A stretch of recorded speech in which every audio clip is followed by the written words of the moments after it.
আসলে আমি হচ্ছি একজন কোরআনের হাফেজ। আমি প্রত্যেক দিন 5 রাকাত নামাজ পড়ি।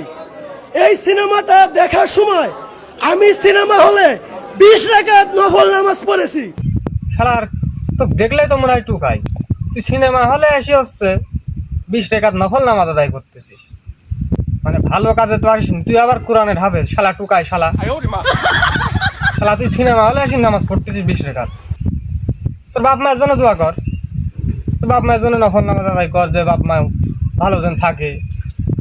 তা তো করবি না, তুই সিনেমা দেখে নামাজ পড়ছিস হচ্ছে 20 টাকার নফল নামাজ। আর কি করলি একটা, তুই প্রতিদিন হচ্ছে 5 রেখাত নামাজ পড়িস।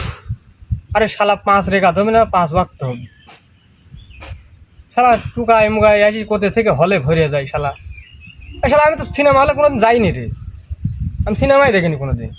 হলে যা সিনেমা দেখবো এরকম কোনোদিন আমার চিন্তা ভাবনা হয় নাই। আর তুই কোরআনের হাফেজ আছে, সিনেমা হলে যায় আবার কি নফল নামাজ আদায় করছিস 20 রেখাত। শালা টুকাই শালা।